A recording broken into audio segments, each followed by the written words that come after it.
औज़ुबिल्लाहिमिनश्शैतानिर्रजीम बिस्मिल्लाहिर्रहमानिर्रहीम। अस्सलाम वालेकुम। आज जो टॉपिक हम डिस्कस करने वाले हैं, this is the particle in one dimensional box. यानी हम देखेंगे कि अगर एक जो पार्टिकल है, यानी जैसे कि कोई इलेक्ट्रॉन है, प्रोटॉन है या न्यूट्रॉन है, जिसका कि मास m होगा, और उसको अगर हम एक बॉक्स में बंद कर दें, कंस्ट्रेंट कर दें, और वो उसी बॉक्स में मूव कर रहा है, तो उसकी एनर्जी क्या होगी, किस तरीके से हम उसकी एनर्जी को डिटेक्ट कर सकते हैं, तो या किस तरह उसके एनर्जी लेवल्स को डिफाइन किया जा सकता है, वो हम आज की टॉपिक में देखेंगे। तो हम कंसीडर करते हैं कि हमारे पास एक पार्टिकल है, जैसे कि एक इलेक्ट्रॉन है जिसका मास m है, and it is constrained in this box, and we have constrained it to move along the X axis. यानी अब हमने थ्री डायमेंशनल की बात नहीं कर रहे हैं, हम वन डायमेंशनल की बात कर रहे हैं, यानी हम सिर्फ उसकी एक्स एक्सिस वाली डायमेंशन को ले रहे हैं। और हम ये कंसीडर करते हैं कि x इज इक्वल टू 0 से लेके x is equal to a limit तक जो आपके पास पार्टिकल है वो मूव कर सकता है, यानी जो बॉक्स की लिमिट्स हैं वो 0 टू a है। और इस तरह के सिस्टम में जब पार्टिकल आ जाता है और वो मूव करता है, उसको हम particle in one dimensional box कहते हैं। जो पोटेंशियल एनर्जी है inside the box is equal to 0, क्योंकि अंदर वो कॉन्स्टेंटली मूव कर रहा है और उसके पास कोई पोटेंशियल एनर्जी नहीं है। लेकिन आउटसाइड द बॉक्स जो पोटेंशियल एनर्जी है वो इनफाइनाइट है। तो इसी वजह से पार्टिकल को बॉक्स के अंदर डिटेक्ट करने की प्रोबेबिलिटी जो होगी वो कुछ ना कुछ एग्जिस्ट करेगी या मैक्सिमम होगी, लेकिन बॉक्स के बाहर जो पार्टिकल को डिटेक्ट करने की प्रोबेबिलिटी जो है वो ज़ीरो हो जाएगी, क्योंकि यहाँ पर पोटेंशियल जो है वो इनफाइनाइट है और उसके बाद हम नहीं ये बता सकते कि किस जगह पर वो एग्जिस्ट कर रहा है। तो finally we will apply the limits, किस तरह की potential inside the box will be equal to 0, जहाँ पर लिमिट 0 से लेके 1 के दरमियान में है। और एल्सवेयर यानी कहीं पर भी बाहर अगर पार्टिकल मौजूद है तो वहाँ पर पोटेंशियल इनफिनिट होगा। और इसके हिसाब से फिर ये है कि बॉक्स के अंदर सिर्फ और सिर्फ पार्टिकल की काइनेटिक एनर्जी ही एग्जिस्ट करेगी, उसकी कोई पोटेंशियल एनर्जी एग्जिस्ट नहीं करेगी। तो this choice of potential restricts the particle to be in the interval 0 to a। और अब इनसाइड और आउटसाइड अगर बाउंड्रीज हम बाउंड्री कंडीशंस लगाना चाहें तो वो क्या होगी कि the particle will restrict in the region 0 to a। इस खास इंटरवल में ही सिर्फ पार्टिकल मौजूद रहेगा। और इस इंटरवल के बाहर क्योंकि पार्टिकल मौजूद नहीं है, तो वेव फंक्शन जो कि रिप्रेजेंट कर रहा था पार्टिकल को वो भी ज़ीरो होगा, क्योंकि पार्टिकल को आप इस बॉक्स के बाहर बिल्कुल भी फाइंड नहीं कर सकते। तो टाइम इंडिपेंडेंट श्रोडिंगर इक्वेशन हम ले लेते हैं। H psi will be equal to E psi, where H is the Hamiltonian operator which is also called energy operator। और एनर्जी को जब हम लिखते हैं तो that is minus H cut square over 2m d square over d x square plus v not. ये d को हमने इसलिए यूज किया क्योंकि अभी हमने अपने प्रॉब्लम को रिस्ट्रिक्ट किया हुआ है वन डायमेंशन के लिए, यानी इसमें कुछ y z वाले कंपोनेंट्स नहीं है, it is only dependent on x। तो अब हम देखते हैं कि अगर हम आउटसाइड द बॉक्स देखें तो क्योंकि पोटेंशियल हमारे पास हो जाएगा जी इनफिनिट। इनफिनिट पोटेंशियल का मतलब क्या है कि ये इक्वेशन सिर्फ उस सूरत में सेटिस्फाई हो सकेगी जब हम इस वेव फंक्शन को जीरो कहें। और ये वेव फंक्शन जो जीरो है, इसका मतलब क्या है कि हम पार्टिकल को मालूम ही नहीं कर सकते कि वो कहाँ है, क्योंकि अब अगर हम प्रोबेबिलिटी इसकी निकालते हैं साई को जीरो पुट करने के बाद तो वो जीरो आती है, जिसका मतलब है we can not detect the particle outside the box. तो inside the box D X is equal to zero है, तो वो हम इसमें पुट करते हैं। क्यों यहाँ पर साइज जीरो आएगा, क्योंकि ये देखिए ना ये इन्फिनिटी है। और अब फाइनली हम इसको सेट, जब ये किसी में चीज इसमें ऐड होगी ये वो भी इन्फिनिटी बन जाएगी। ये सिर्फ एक ही सूरत में क्वेश्चन सेटिस्फाई होगी अगर हम कहें कि साई जो है ना वो जीरो है, क्योंकि इन्फिनिट चीज तो हम जीरो नहीं कर सकते ना, साई को जीरो कर सकते हैं। अब ये देखें कि अगर इनसाइड द बॉक्स देखें तो हमारे पास वी नॉट एक्स जीरो है, वो हमने पुट किया और इक्वेशन को थोड़ा सा रीअरेंज किया, तो हमारे पास D square psi over D X square plus 2m over H cut square psi is equal to zero आ जाता है, जो कि सेकंड ऑर्डर डिफरेंशियल इक्वेशन की फॉर्म में बन जाती है। अब 2m over H cut square को हम के स्क्र का नाम दे देते हैं और उसको सब्सटीट्यूट करते हैं इक्वेशन में, तो हमारे पास इस तरह की इक्वेशन बन गई है विच is the second order differential equation. और इस तरह की जो डिफरेंशियल इक्वेशन होती हैं उनका जो सोल्यूशन होता है वो a sin के एक्स प्लस बी कॉस के एक्स की फॉर्म में आता है, जहाँ पर a और b आर्बिट्रेरी कांस्टेंट्स हैं और इनकी जो वैल्यूज हैं उनको हम मालूम कर सकते हैं by applying the initial boundary condition. क्योंकि जो साई है this is the kind of function which is well behaved function, और वेल बिहेव्ड फंक्शंस की हम बारे में जान चुके हैं कि वो कैसा होता है। It is a single valued function, it is continuous and it is finite. ये तीन प्रॉपर्टीज होंगी तो ये वेल बिहेव्ड फंक्शन कहलाएगा, जो कि ये है। तो अब इसको फिर फॉलोइंग बाउंड्री कंडीशंस जो हैं उसको सेटिस्फाई करना है, यानी x इज इक्वल टू 0 पर psi 0 should be equal to 0। जब हम इसको पुट कर देते हैं x की पावर को 0, तो साई 0 हो गया और यहाँ से k 0 में भी a साइन 0 भी 0 हो गया, जबकि b cos 0 b बन जाएगा, यानी हमें b की वैल्यू 0 मिल जाती है।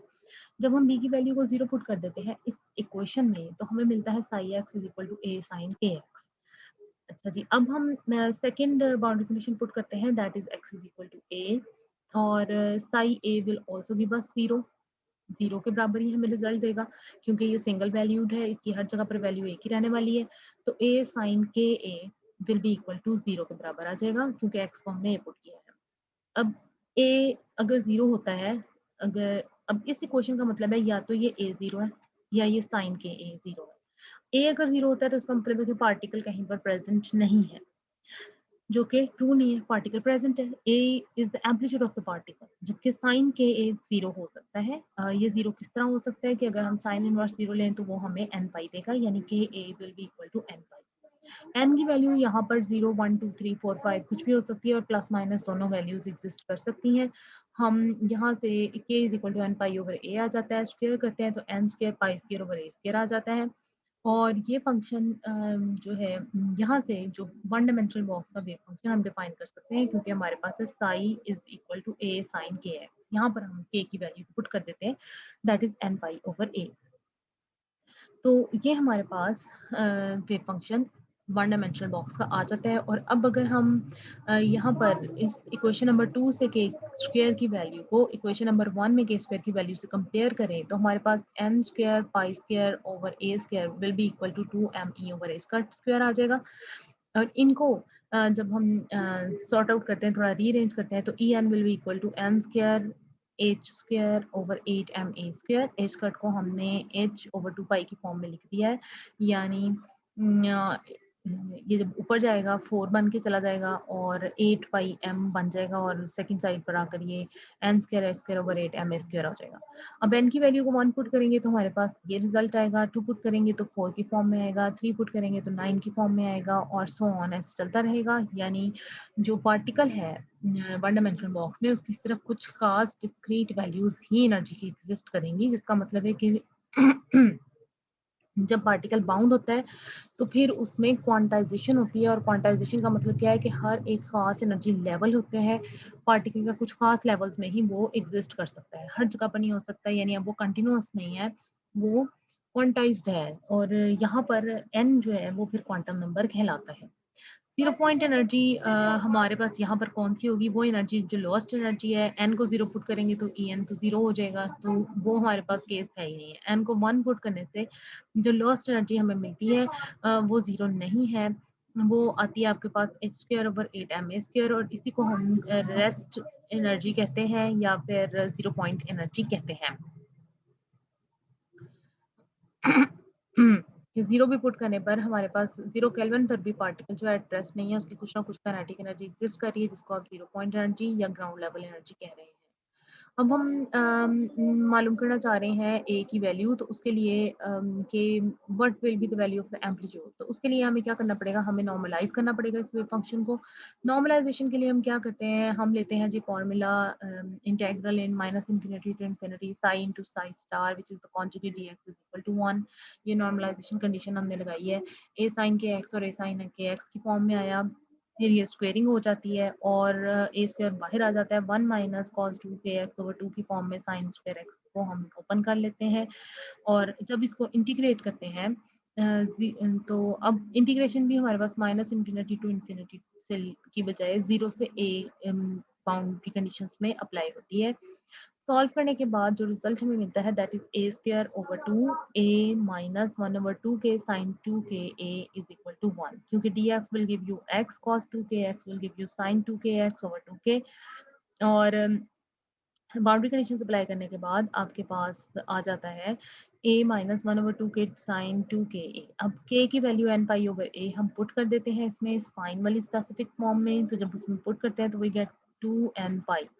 तो sine n pi will give you 0, क्योंकि sine pi is equal to 0, तो n की वैल्यू 1 2 3 कुछ भी पुट करेंगे तो वो 0 आएगा। Finally a square over 2 into a minus 0 is equal to 1 आ जाएगा, और यहाँ से a will be equal to under root 2 over a, जिसकी वजह से वेव फंक्शन हमारे पास बन जाता है under root 2 over a sine n pi over a x।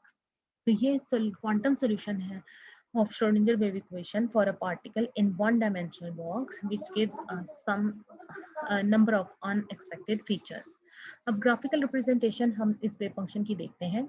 अगर हम हमारे पास ये वेव फंक्शन है 2 by a sine n pi a over a into x. N की वैल्यू को अगर 1 पुट कर दिया जाए तो हमारे पास साइन पाई ए एक्स आ जाता है। अब एक्स की वैल्यूज हम मुख्तलिफ पुट कर लेते हैं, यानी पहली कंडीशन उसकी 0 पे है, तो हम देखते हैं कि जब 0 पुट करते हैं तो 0 आता है रिजल्ट। फिर सेंटर ऑफ द बॉक्स में a बाई 2 है, तो वहां पर ये देखें ना, ये आपके पास बॉक्स है ऐसे, ये 0 था, यहाँ पर आपके पास a है, और ये जो हाफ है बॉक्स का, यहाँ पर a बाई 2 है। a बाई 2 जब x को हम पुट करते हैं तो वी गेट ए से कैंसिल हो जाता है पाई बाई 2, जिसका मतलब है साइन 90 और अंडर रूट 2 ओवर ए, मतलब मैक्सिमम एम्पलीट्यूड आ जाता है। फिर आप देखें x को a पुट करते हैं तो आपके पास अगेन 0 आता है। इसकी अगर ग्राफिकल रिप्रेजेंटेशन देखी जाए तो ये हमें नजर आती है।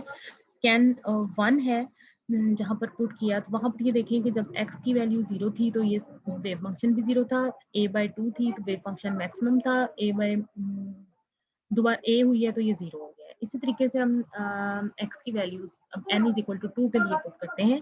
n इज इक्वल टू 2 जब हम पुट करते हैं तो हमारे पास 2 पाई a इंटू एक्स आ जाता है। अब हम x को 0 पुट करते हैं तो वी गेट 0, a को a by 2 a by 4 put करते हैं, यानी इस जगह पर देखते हैं a by 4 then a by 2 then 3a by 4 और देन a, ये सब कुछ पुट करेंगे हम। a बाई 4 पे आप देखें आपके पास अंडर रूट 2 ओवर a आ जाता है, ये देखें ये आपके पास मैक्सिमम आ जाता है। उसके बाद जब a बाई 2 पुट करते हैं तो आपके पास 0 आता है, 3a बाई 4 पुट करते हैं तो minus under root 2 over a आता है, नेगेटिव साइड पर मैक्सिमम हो गया। और फिर आप जब a पुट करते हैं तो आपके पास 0 आ जाता है, यानी हमें ये नजर आ रहा है कि अब हमारे पास नोड्स जो है वो बन रही हैं। तो हम कुछ ऑब्जर्वेशंस जो है इन वेव फंक्शन के इस ग्राफ से ड्रॉ कर सकते हैं, जिसमें वेव फंक्शन जो है एक्स वाई एक्सिस पर है और एक्स एक्सिस पर जो है हमारे पास एक्स है। तो वेव फंक्शन जो है हम कह सकते हैं it is alternatively symmetrical and anti symmetrical with respect to reflection about an imaginary mirror plane kept at the centre of the box. मतलब अगर इसको हम सेंटर ऑफ द बॉक्स ले लें तो इसके हिसाब से सिमेट्रिकल और एंटी सिमेट्रिकल, ऑल्टरनेटिवली सिमेट्रिकल और एंटी सिमेट्रिकल ये वेव फंक्शन हमें नजर आता है। यानी यहाँ पर देखें आपके पास पॉजिटिव पीक है, यहाँ पर नेगेटिव पीक है, इस साइड पर भी देखें तो पॉजिटिव और फिर नेगेटिव, और यहाँ पर नेगेटिव से पॉजिटिव की तरफ जा रहे हैं। इसमें देखें कि ये पॉजिटिव की तरफ ग्रो कर रहा है और यहाँ पर जो है वो डिके कर रहा है। सेकेंडली जो वेव फंक्शन है it is zero at all the points on the wall of the box. जहां जहां पर बॉक्स की वॉल है यानी 0 या a है, वहां पर वेव फंक्शन आप देखें 0। और इसके अलावा ऐसे पॉइंट्स भी हैं इसमें जहां पर वेव फंक्शन 0 है, ऐसे पॉइंट्स को आप नोड कहते हैं। यानी सेंटर में भी कुछ ना कुछ पॉइंट्स ऐसे हैं जहां पर 0 है। यहाँ पर जैसे यहाँ पर देखें 0 है वेव फंक्शन, फिर यहाँ देखें 0 है, तो इनको आप नोड्स कह रहे हैं। अच्छा जी, तो नंबर ऑफ नोड्स जो किसी भी वेव फंक्शन में है with quantum number n is given by n minus 1। मतलब जब n की वैल्यू 1 थी तो कोई नोड नहीं है, n की वैल्यू 2 है तो 2 माइनस 1 से 1 नोड आ जाता है, और फिर जब n की वैल्यू 3 है तो 3 माइनस 1 2 नोड्स आ जाते हैं। ये हमें नजर आ रहे हैं 2 नोड्स जहां पर 0 हो रहा है वेव फंक्शन। वेव फंक्शन जहां 0 हो रहा है उसको हम नोड कह रहे हैं। 4 होंगे तो 3 नोड्स आएंगे। अब हम ग्राफिकल रिप्रेजेंटेशन प्रोबेबिलिटी डेंसिटी की देख लेते हैं कि wave function of particle in one dimensional box इस फॉर्म में आता है। प्रोबेबिलिटी डेंसिटी में हम उसकी स्क्वायरिंग कर लेते हैं, तो 2 bye A sine square N pi a over into x आ जाता है, N pi over a into x. तो जब इसका प्लॉट बनाते हैं हम वाई एक्सिस पर प्रोबेबिलिटी डेंसिटी को लेते हैं, एक्स एक्सिस पर हम एक्स को लेते हैं, यानी distance from of the width of the box लेते हैं, तो हमें कुछ ऐसी ऑब्जर्वेशंस मिलती हैं। अब आप ये देखें कि सेम वही सारा ट्रीटमेंट रहेगा, लेकिन होगा क्या कि ये सब कुछ above the zero mean line होगा, यानी कोई नेगेटिव हमें रिजल्ट नहीं मिलेगा। सारे के सारे जो हमें रिजल्ट्स हैं वो पॉजिटिव ही रहेंगे, क्योंकि साई की वैल्यू नेगेटिव भी है तो वो स्क्वायर होके पॉजिटिव हो जाएगी। तो जो रिजल्ट्स हमें मिलते हैं वो ये हैं कि there are only maximum in the plots, this is because psi square x, psi x square which is always positive, चाहे साई पॉजिटिव हो या नेगेटिव हो। इसी तरीके से अनलाइक द वेव फंक्शन, जो प्रोबेबिलिटी डेंसिटी है वो यूनिफॉर्मली सिमेट्रिकल है। यहाँ पर यूनिफॉर्मली सिमेट्रिकल आपको प्रोबेबिलिटी डेंसिटी मिल रही है। क्यों सिमेट्रिकल है? क्योंकि कोई भी नेगेटिव इसमें साइड नहीं है, सारी की सारी आपके पास पॉजिटिव है। हाँ, ये हो सकता है कि ये इंक्रीज हो रहा है, फिर डिक्रीज हो रहा है, फिर इंक्रीज हो रहा है, फिर डिक्रीज हो रहा है, लेकिन बिलो जीरो कुछ भी नहीं है, यानी नेगेटिव वेव फंक्शन नहीं है। नेगेटिव वेव फंक्शन का मतलब हुआ कि उसकी जो डायरेक्शन है वो बदल गई है, ऐसा कुछ नहीं होगा।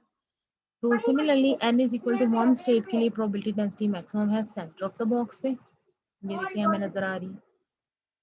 लेकिन n इज इक्वल टू 2 के लिए आप ये देखते हैं कि सेंटर ऑफ द बॉक्स पर वो मिनिमम है, और फिर थर्ड वाले के लिए मैक्सिमम है। तो प्रोबेबिलिटी डेंसिटी जो है वो यूनिफॉर्म नहीं है थ्रू आउट द बॉक्स, यानी आप ये नहीं कह सकते कि हर वक्त आप किसी भी पार्टिकल को किसी भी एनर्जी लेवल में फिक्स कर दें कि ये इसी जगह पर मौजूद है। तो ये हमारे पास एक कॉन्ट्राडिक्शन है with classical mechanics. Classical mechanics ये कहती है कि जो प्रोबेबिलिटी डेंसिटी है it should be uniform throughout the box. अब यहाँ अप्लाई होता है Bohr's correspondence principle. Bohr's correspondence principle क्या कहता है? वो ये कहता है कि there is an agreement between quantum mechanics and classical mechanics in the limit of large quantum numbers. मतलब जब आपके पास क्वांटम नंबर्स ज़्यादा हो जाते हैं, एन अप्रोचेस टू इन्फिनिटी हो जाता है, तो फिर क्लासिकल मैकेनिक्स और क्वांटम मैकेनिक्स आपस में कॉरस्पॉन्ड कर जाती हैं। यानी जो स्मॉल वैल्यूज है एन की, वहाँ पर आप देखते हैं कि एक कंसिडरेबल सेपरेशन होगी between the maxima in the plot, यानी कि आप प्रोबेबिलिटी डेंसिटी की जो वेरिएशन है उसको क्लियरली डिटेक्ट कर पाएंगे। लेकिन जैसे जैसे एन की वैल्यू इंक्रीज होती है, maxima in the psi n square plot जो है वो स्मॉल होते जाएंगे, उनके दरमियान में जो डिस्टेंस है, और फाइनली क्या होगा, बहुत लार्ज वैल्यू ऑफ एन के लिए ये वेरिएशन प्रोबेबिलिटी डेंसिटी की है ये अनडिटेक्टेबल हो जाएगी। तो आपके पास फिर यूनिफॉर्म नहीं रहेगी प्रोबेबिलिटी डेंसिटी। और इसका मतलब क्या है कि जो सिस्टम है it will behave like classical system जब एन एक्सट्रीमली लार्ज हो जाएगा, यानी n is equal to infinity limit पर जाकर जो क्वांटम मैकेनिक्स है वो क्लासिकल मैकेनिक्स की तरह ही बिहेव करेगी। इसको हम मोर क्लियरली यहाँ से देख सकते हैं। जब एन इज इक्वल टू 1 है तो आप ये देखें कि ये प्रोबेबिलिटी डेंसिटी मैक्सिमम। अब आप देखिए जब एन इज इक्वल टू 2 है तो ये जो मैक्सिमा एन के दरमियान में डिस्टेंस इसके मुकाबले में कम हो गया है, अपीयर हो गए हैं दो मैक्सिमा। थर्ड वाले में देखें तो इस 2 वाले के मुकाबले में भी ये डिस्टेंस इन मैक्सिमा, ये मैक्सिमास है ना, इनके दरमियान का डिस्टेंस देखें कम हो गया है। यहाँ पर देखें तो ये डिस्टेंस ज़्यादा था, और यहाँ तो खैर एक ही मैक्सिमा था। नेक्स्ट में 2 मैक्सिमा आए हैं, फिर 3 आए हैं, फिर 4 आएंगे, फिर 5 आएंगे, और जैसे जैसे एन की वैल्यू बढ़ती जाएगी ये डिस्टेंस जो है ये कम होता जाएगा। और फाइनली जब एन की वैल्यू बहुत ज़्यादा हो जाएगी तो ये डिस्टेंस इतना कम हो जाएगा कि हम इसको डिटेक्ट नहीं कर पाएंगे। तो जब डिटेक्ट नहीं कर पाएंगे तो हमारे पास जो पार्टिकल इन द बॉक्स, ये जो सिस्टम है हमारा, वो क्लासिकल सिस्टम की तरह बिहेव करेगा, और प्रोबेबिलिटी डेंसिटी जो है वो यूनिफॉर्म नहीं रहेगी। और वो किस तरह हमें नजर आ रहा है कि यहाँ पर एक मैक्सिमा है, फिर 2 मैक्सिमा हुए हैं, फिर 3 मैक्सिमा हुए हैं, तो ये यूनिफॉर्म नहीं है। क्योंकि इस केस में देखिए आपके पास मिड पॉइंट पर सेंटर ऑफ द बॉक्स में मैक्सिमा है, लेकिन यहाँ पर देखें सेंटर ऑफ द बॉक्स में मिनिमा है, फिर आप देखें सेंटर ऑफ द बॉक्स में मैक्सिमा है, नेक्स्ट आप देखेंगे फिर मिनिमा आएगा। तो ये प्रोबेबिलिटी डेंसिटी के कांस्टेंट ना होने की निशानी है। जब प्रोबेबिलिटी डेंसिटी कांस्टेंट नहीं है तो ये चांस कांस्टेंट नहीं है कि पार्टिकल हर वक्त एक ही पॉइंट पर रहेगा। हाँ जी, लेकिन ये है कि आप इस अनडिटेक्टेबल बिहेवियर इसका कब आएगा, जब आपके पास एन की वैल्यूज बहुत ज़्यादा हो जाएंगी और इट अप्रोचेस टू इन्फिनिटी हो जाएगा। तो ये जो वेव्स हैं ये मोर क्लोजली स्पेस्ड आ जाएंगी, और इनकी फ्रीक्वेंसी बढ़ने की वजह से क्या होगा कि आपके पास जो इनके मैक्सिमास के दरमियान का डिस्टेंस है वो इतना कम होगा कि आप उसको फाइनली डिटेक्ट नहीं कर पाएंगे, और आपको ऐसा लगेगा कि सिस्टम जो है वो क्लासिकली बिहेव कर रहा है।